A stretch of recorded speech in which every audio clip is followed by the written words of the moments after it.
The day they destroyed my career, I wore a navy Armani suit and pearl earrings my mother had given me for my 30th birthday.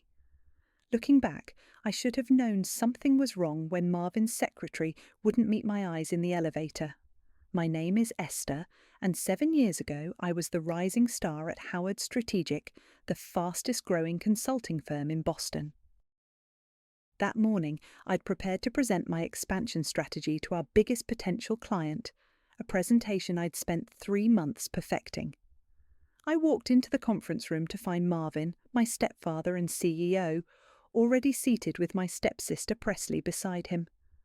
My mother Maureen sat in the corner, hands folded primly in her lap like she was at church. "Sit down, Esther," Marvin said, his voice carrying that false concern he'd perfected over decades of firing people.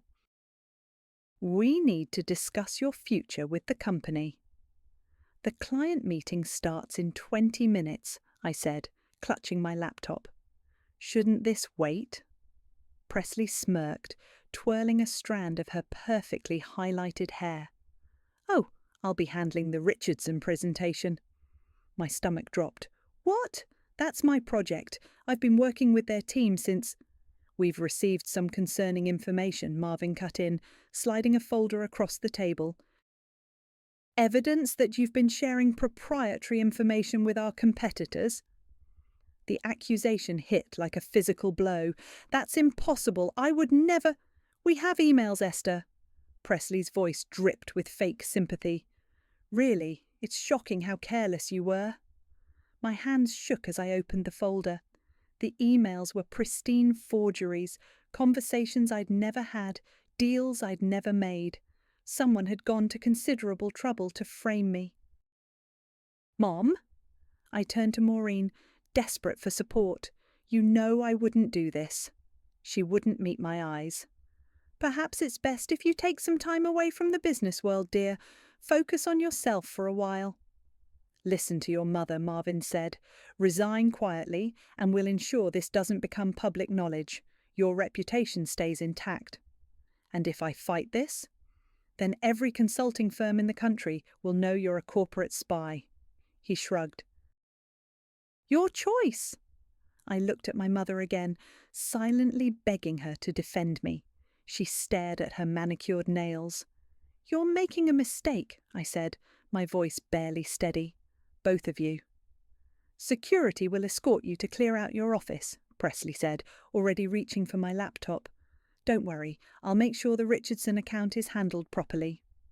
I stood up slowly, dignity the only weapon I had left. "You know what's funny, Presley? You've wanted my job since day one, but you never figured out how to earn it honestly." "Get out," Marvin snapped, "and be grateful we're not pressing charges." As security walked me out, carrying my sad box of personal items, I passed the Richardson team in the lobby.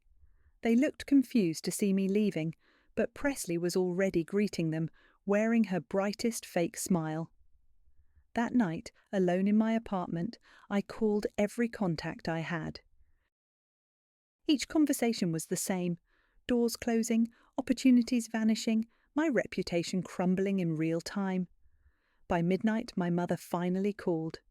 "It's for the best, sweetheart," she said. "Marvin built this company from nothing. Presley is his legacy. You understand, don't you?" I hung up without answering. 3 days later, I watched Presley's first keynote speech online. She stumbled through my presentation, mangling the strategy I'd crafted, unable to answer basic questions from the audience. The Richardson account, predictably, signed with our competitors the following week. I sold everything I owned of value: my car, my designer wardrobe, even my mother's pearl earrings. The money would be enough to start over, somewhere far from Boston's corporate circles, where my name was now poison. But first, I needed to watch one more thing burn. I forwarded every piece of evidence I had, including proof the emails were forged, to the SEC. Not enough to prove anything, but enough to trigger an audit that would cost Howard Strategic millions and give Marvin sleepless nights for months. As I boarded a plane to Chicago, my phone buzzed with a news alert. "Howard Strategic faces federal investigation." I ordered champagne from the flight attendant and smiled for the first time in days. "You'll eventually choke on what you stole," I whispered, watching Boston disappear beneath the clouds. "All of you." It wasn't a threat, it was a promise. 7 years can change everything. I sit in my Chicago penthouse office, watching the sun set over Lake Michigan while my assistant briefs me on tomorrow's meetings. The ghost of that broken woman who fled Boston exists only in memory. "The CEO of Barrett Consulting is here," my assistant says. Should I send him in? I nod, adjusting my screen to display the latest financial reports from Howard Strategic. Their stock has been sliding for months, Presley's leadership proving exactly as incompetent as I'd predicted. "Ms. Stone?" A tall man in an expensive suit enters, looking nervous. "I'm David from Barrett. Thank you for meeting me." I gesture to the chair across from me. "You're losing market share to Howard Strategic in the Northeast." He blinks, surprised I've cut straight to the point. "Yes, but how did you—" "I know everything about your company, David. That's why you're here." I pull up a presentation on the wall screen. "You've lost 6 major accounts in 8 months. Marvin Howard is undercutting your bids and poaching your talent." "We can't compete with their prices," David admits. "They're burning cash to destroy us." "What if I told you Howard Strategic is weaker than they appear?" I slide a tablet across the desk. "Their quarterly reports show aggressive expansion, but their cash flow is negative. Presley Howard is running the company into the ground." David studies the numbers, his eyes widening. "These are internal documents. How did you get these?" "I have resources." I lean forward. "I can help Barrett Consulting destroy Howard Strategic within 6 months. But I have conditions." "Name them." "First, I work anonymously. No one knows I'm involved. Second, I want equity. Specifically, I want your voting shares in Howard Strategic." He frowns. "We only own about 8% through a subsidiary." "That's enough. Do we have a deal?" David hesitates, then nods. "When do we start?" "We already have." I press a button on my desk. "Liam?" My partner enters silently, carrying a stack of contracts. He's been my right hand since Chicago, the only person who knows my real identity and full story. "Sign these," Liam tells David. "Then we'll outline the strategy." After David leaves, Liam perches on my desk. "That's 3 major shareholders this month. You now control 23% of Howard Strategic." "Not enough." I pull up another screen. "What's the status on the pension fund shares?" "They're selling next week. Another 15% available." I smile. Perfect. "How's Presley handling the pressure?" Liam shows me his tablet, a video of Presley bombing another presentation, sweating and stuttering through basic questions. She's cracking. The board is getting restless. "And Marvin?" "Still arrogant, but worried. He's been calling emergency meetings, trying to stop the bleeding." My phone buzzes, an email marked urgent from Howard Strategic's board secretary. I read it aloud. "Emergency meeting requested." "Cash flow crisis?" Liam watches me carefully. "Are you ready for this? Once we move on the pension fund shares, there's no going back." I touch the pearl necklace at my throat. Not my mother's, but an exact replica I bought myself last year. A reminder of everything they took, everything I've rebuilt. 7 years ago they thought they could erase me, I say. They forgot the first rule of business, always know who your real enemies are. And now? Now they'll learn the second rule, revenge is best served at a profit. I stand up, walking to the window. "Schedule the pension fund purchase. It's time to end this game." Liam moves to leave, then pauses. "Esther, what about your mother?" "She still doesn't know you're behind this?" Maureen made her choice. My reflection in the window looks harder than I remember, all sharp edges and cold eyes. She chose comfort over loyalty. Let her comfort Presley when this is over. After Liam leaves, I open my laptop to check the latest Howard Strategic internal memo, courtesy of my source inside the company. Presley's assistant Riley has been feeding me information for months, eager to escape working under an incompetent boss. The memo confirms everything: client exodus, falling revenues, internal panic. They're hemorrhaging money and talent, dying by 1,000 cuts they can't trace back to me. I close the laptop, satisfied. In the reflection of my darkened screen, I see that scared woman from 7 years ago fade away completely, replaced by something stronger, deadlier, something that's finally ready to come home. "Ms. Howard is having another meltdown," Riley's voice comes through my encrypted phone line. She just fired 3 senior analysts for disloyalty after they questioned her strategy. I'm back in Boston, working from a private office I've rented under one of my shell companies. "Record everything," I tell her, "every tantrum, every mistake." "Already done." Riley's typing echoes through the line. "She's called 4 emergency meetings this week. The Richardson account is threatening to leave, again." "Good. What about Marvin?" "Drinking in his office most afternoons." "The board's demanding answers he can't give." I pull up the latest stock figures. Howard Strategic has lost 40% of its value in 3 months. My phone buzzes, another text from my mother. I ignore it, like I've ignored the last dozen. "One more thing," Riley says. "Presley's going through old files. She mentioned your name yesterday." That makes me pause. What exactly did she say? "She was drunk, rambling about how you used to make her look bad in meetings." Then she said something weird, about how she'd do it all again because you never deserved the success. The memory hits like a slap. 6 months before they forced me out, I was presenting to our biggest pharmaceutical client. Presley had somehow gained access to my slides the night before, deleted key data, made me look unprepared. I'd recovered, but the damage was done. "Ms. Stone," Riley sounds concerned. "Should I be worried about her finding anything?" "No," I say coldly. "Everything that matters is already gone." After hanging up, I check my other messages. Liam has confirmed the pension fund shares are ours. With that 15% secured, we only need another 13% for complete control.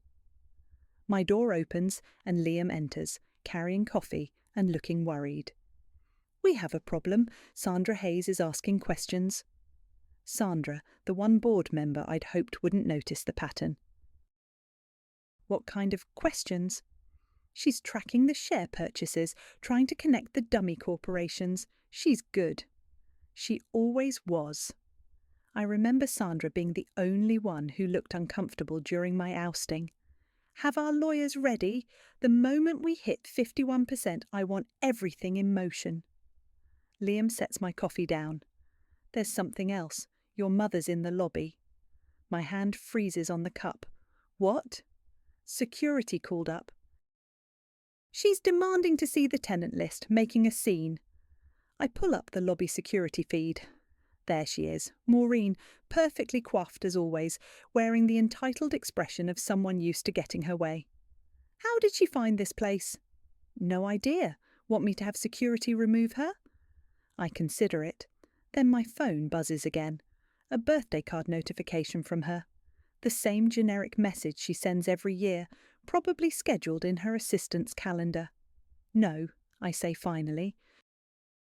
"I let her waste her time. We're ghost tenants. She won't find anything." Liam nods, then hesitates. "You never talk about her, about any of them, really." "Nothing to say." I turn back to my screens. She made her choice. "You know, after all this time, you could just—" "Don't!" My voice turns sharp. "She watched them destroy me, Liam. She helped them do it. There's no coming back from that." He raises his hands in surrender. "Okay, just remember, we're close to the end now. Whatever happens next, it's your call." After he leaves, I watch Maureen argue with security for 10 more minutes before finally giving up. As she walks away, I notice she's wearing the same pearl necklace she wore the day they forced me out. My phone rings. Riley again. Miss Stone, the board meeting's been scheduled for next Thursday. They're calling in all major shareholders. I check our numbers. With the pension fund shares clearing tomorrow, we'll have exactly 51% by Wednesday night. Perfect timing, I say. Make sure Presley and Marvin both attend. I want everyone in that room. Yes, ma'am, and there's one more thing. Riley pauses. Presley's been talking about you again. She said she's glad you disappeared, that you'd never have survived what she's built. I laugh, a cold, hard sound that surprises even me. Tell me, Riley, how's that empire of hers looking now?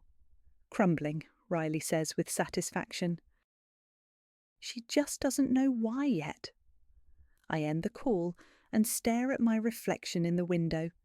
7 days until the board meeting. 7 days until I walk back into that room and show them exactly what I've survived and what I've become. The journalist Everett meets me in a quiet coffee shop 3 blocks from Howard Strategic's headquarters. He doesn't recognise me. Why would he? The woman he wrote about 7 years ago was a corporate scandal footnote, a cautionary tale about ambition and betrayal. Miss Stone? He extends his hand. Thanks for meeting me. Your assistant said you have information about Howard Strategic? I do. I slide a folder across the table. Their quarterly reports show systematic mismanagement. The board's been hiding losses for months. Everett flips through the documents, his eyes widening. These are internal memos. How did you get these? Consider it a preview, I say, sipping my Americano.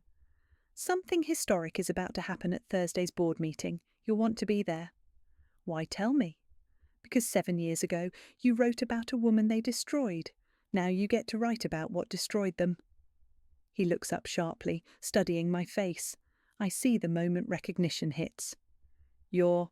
Careful, I cut him off. That name doesn't exist anymore. My phone buzzes, a text from Sandra Hayes. Need to talk, urgent. If you'll excuse me, I stand, leaving cash for both coffees. Remember, Thursday, 2 p.m, don't be late. I meet Sandra in the park across from my office. She's aged since I last saw her, worry lines deeper around her eyes.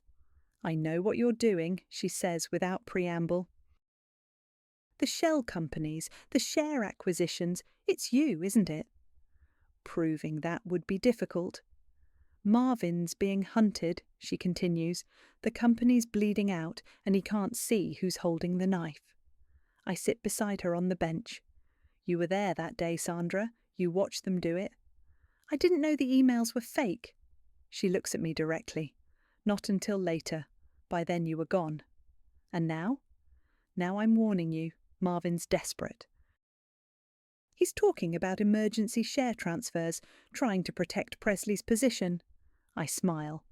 Let him try. As of an hour ago, we own 51%. Sandra's face pales. The pension fund shares cleared? Check your phone. The notice just went out. Emergency board meeting Thursday afternoon. Jesus! She stands up, brushing off her skirt. What are you going to do? Attend my first meeting as majority shareholder. My phone rings, my mother's number. Sandra sees it and grimaces. She still doesn't know, does she? Sandra asks. She'll find out Thursday. I reject the call, along with everyone else. Back in my office, Liam's waiting with Riley. They're reviewing security footage of Presley's latest meltdown. She's throwing papers at an intern, screaming about incompetence. Your mother called the office 5 times, Liam says. She's getting frantic. Let her. I check my watch. Riley, is everything set for Thursday?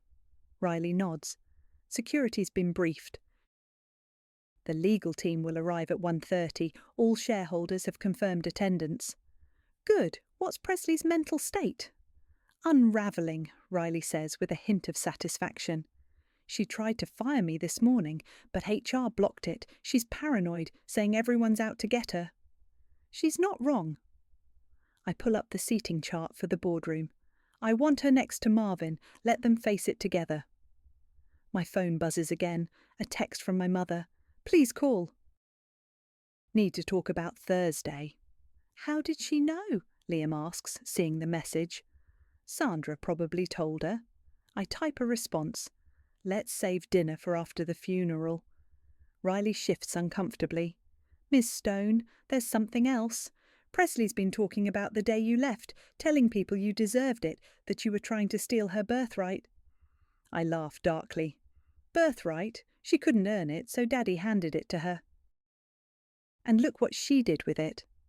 Through my office window I can see the Howard Strategic building. In 2 days I'll walk through those doors again, not as the woman they broke, but as the one who owns them.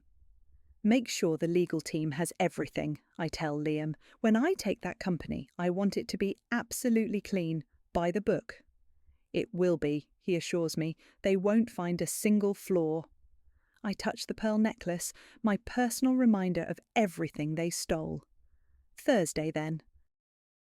Let's show them what real power looks like. Through the glass partition, I watch Marvin and Presley enter the building below, still blissfully unaware that their empire ends in 48 hours. Some things are worth waiting 7 years to witness. The Howard Strategic boardroom hasn't changed.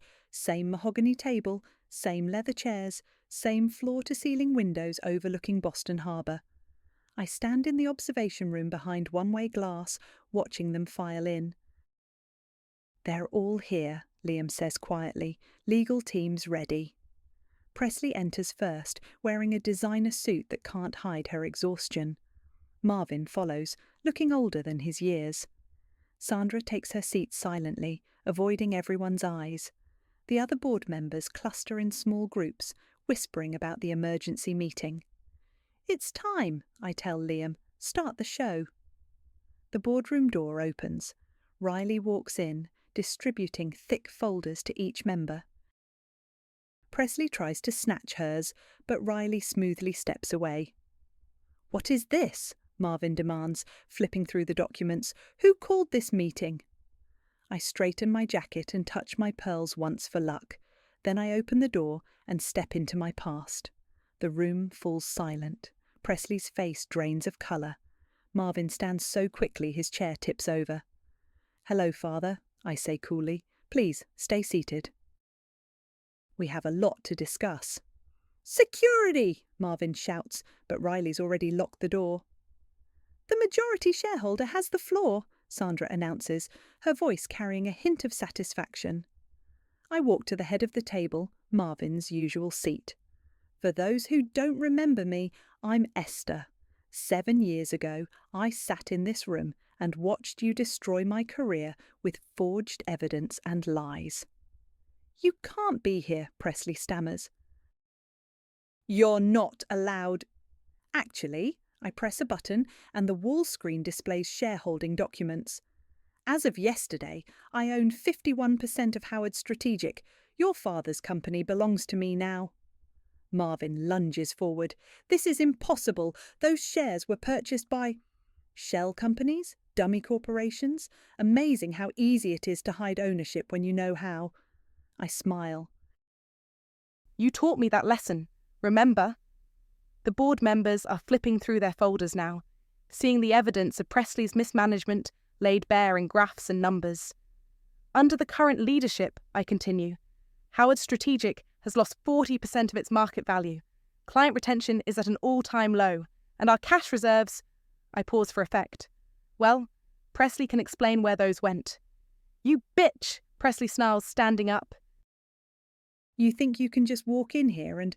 Sit down, I snap with such authority that she drops back into her chair.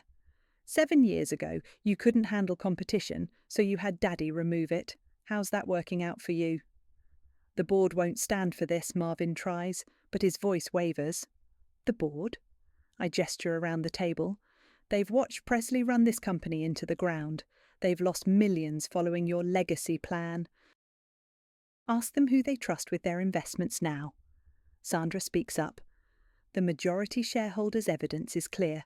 We need new leadership. Effective immediately, I continue, Presley Howard is terminated from all positions within this company. You can't, Presley starts. I can, and I am. Security will escort you out. Your personal items will be shipped to you. Marvin stands again. Now see here.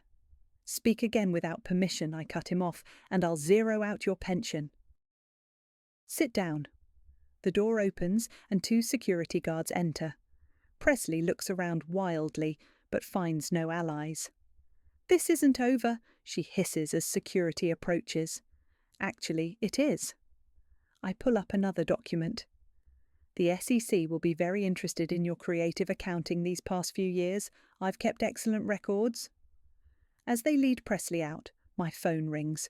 My mother's name flashes on the screen. I answer and put it on speaker. Esther, please? Maureen's voice fills the room. Don't do this to your family. Family? I laugh. You lost the right to that word 7 years ago, right here, in this room, remember? We can fix this, she pleads. Just stop and think. I've thought about nothing else for 7 years. I look directly at Marvin. You wanted to teach me about power? Lesson learned. I end the call. The board sits in stunned silence. Now, I say, opening my laptop, let's discuss the future of Howard Strategic. I have some changes in mind. Marvin slumps in his chair, defeated. Sandra tries to hide a smile. Through the windows, I can see Presley being escorted out of the building, screaming at security. 7 years ago, they made me walk that same path in shame. Today I own the building. The boardroom empties quickly after the vote. Only Marvin remains, staring at the documents detailing his company's dismantling. My company now. My phone hasn't stopped buzzing. My mother's 20th call in an hour. This time, I answer. Where is your sister? Maureen demands. Stepsister, I correct her, and probably drinking somewhere expensive on her last corporate card. Don't worry, I'll cancel it by morning. She's devastated, Esther. She's been sobbing for hours. Funny. I walked to the window, watching the sun set over Boston. I sobbed for days after what you all did to me. Did that keep you up at night? That was different. You're right, that was worse. I was innocent. Presley earned this. Marvin finally looks up. Your mother's right. This vendetta has gone far enough. I put the phone on speaker. Please, enlighten us. Tell me exactly what's far enough when your family betrays you. We gave you a chance to leave quietly, he says. You could have started over. Started over? My laugh is bitter. You blacklisted me. Every firm in Boston thought I was a corporate spy. My reputation was destroyed. Marvin was protecting his daughter, my mother says softly. And who was protecting yours? Silence fills the line. In the reflection of the window, I see Sandra return to the boardroom, quietly taking a seat. What do you want? Marvin asks finally. Money? Public apology? I want you to feel what I felt. I turn to face him. Complete helplessness. Watching everything you built slip through your fingers. Please, my mother begs. We're family. Family doesn't forge evidence to destroy one of their own.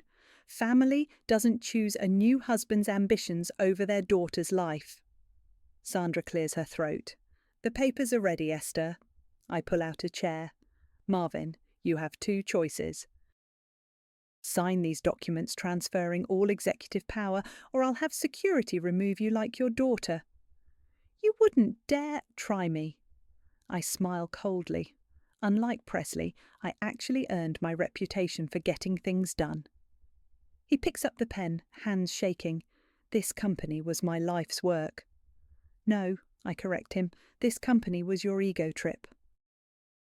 You couldn't stand that I was better at this than Presley, so you removed the competition. That's not. Sign the papers. Through the phone, I hear my mother crying.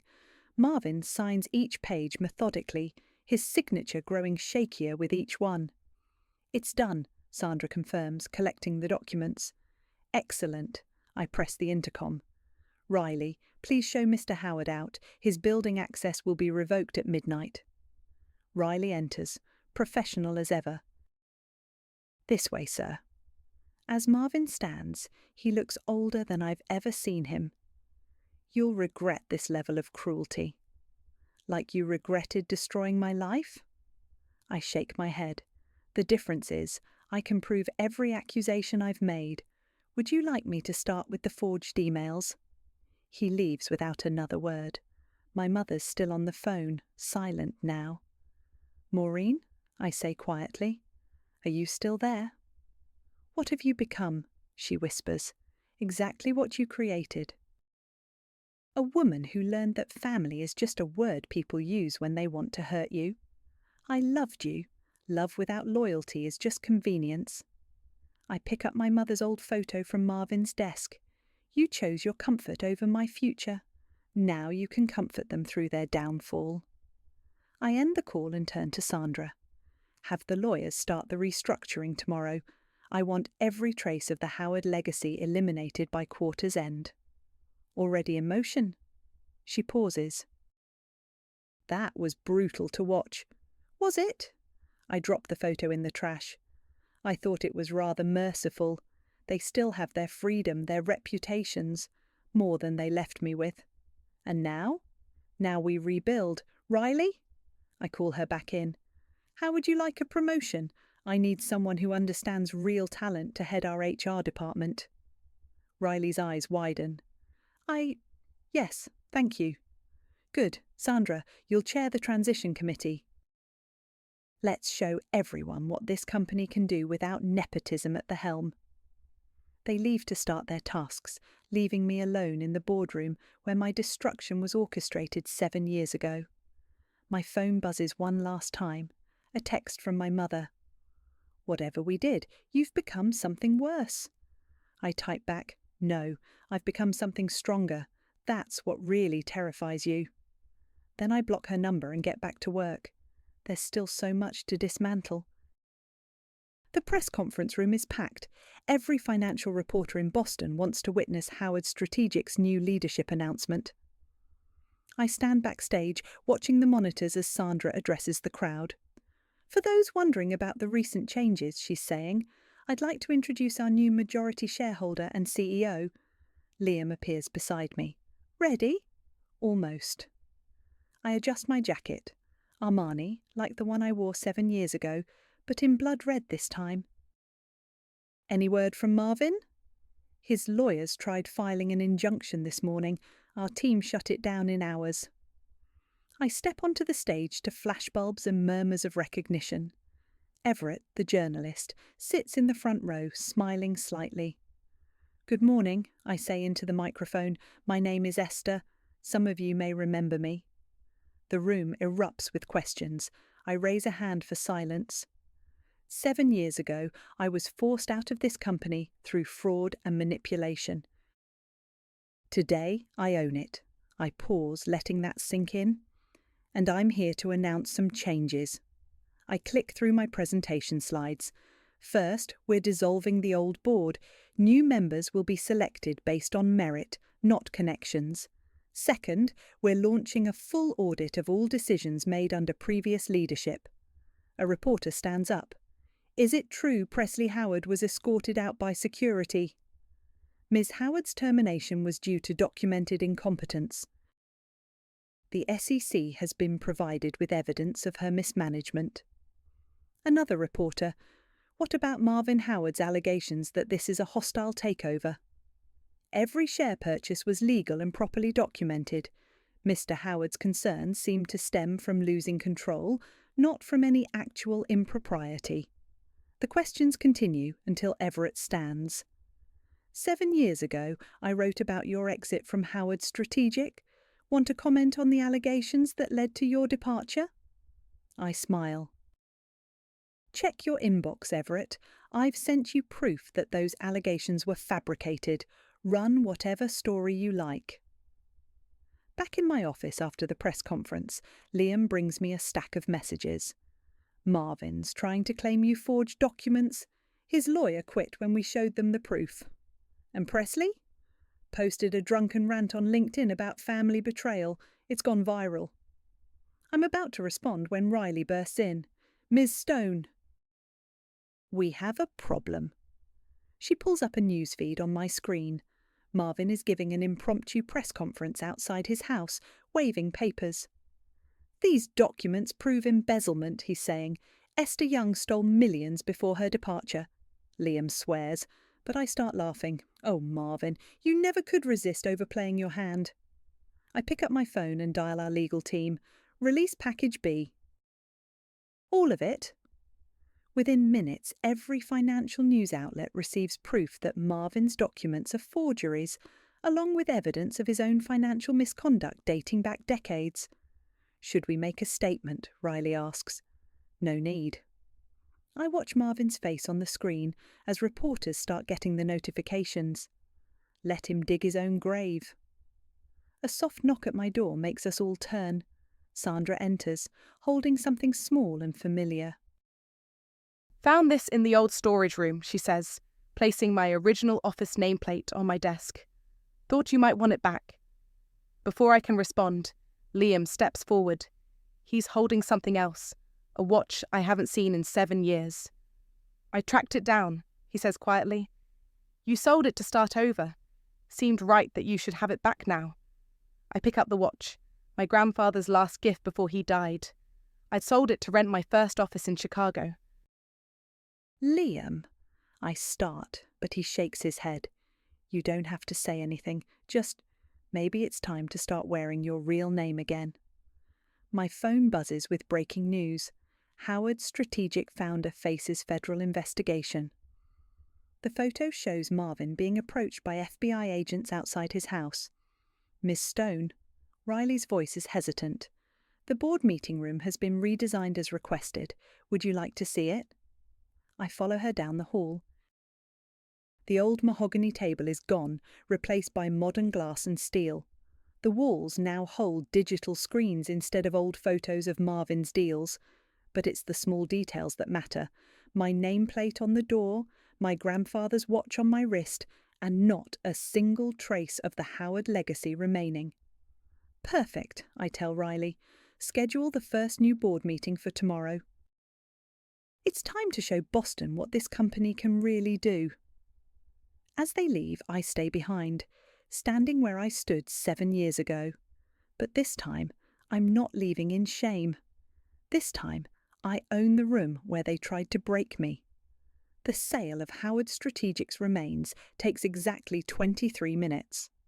I sign the final papers splitting the company between 3 competitors, each paying premium prices for their piece.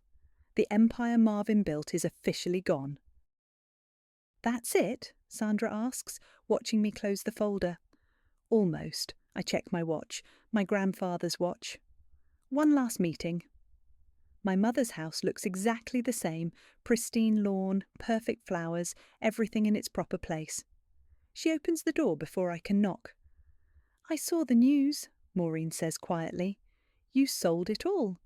May I come in? She steps aside. The living room still has my childhood photos on the wall, right next to Presley's, the perfect blended family facade. Where's Marvin? I ask, though I already know. Under house arrest at his sister's. She sits stiffly on the edge of the sofa. Presley's in rehab. Good choices for both of them.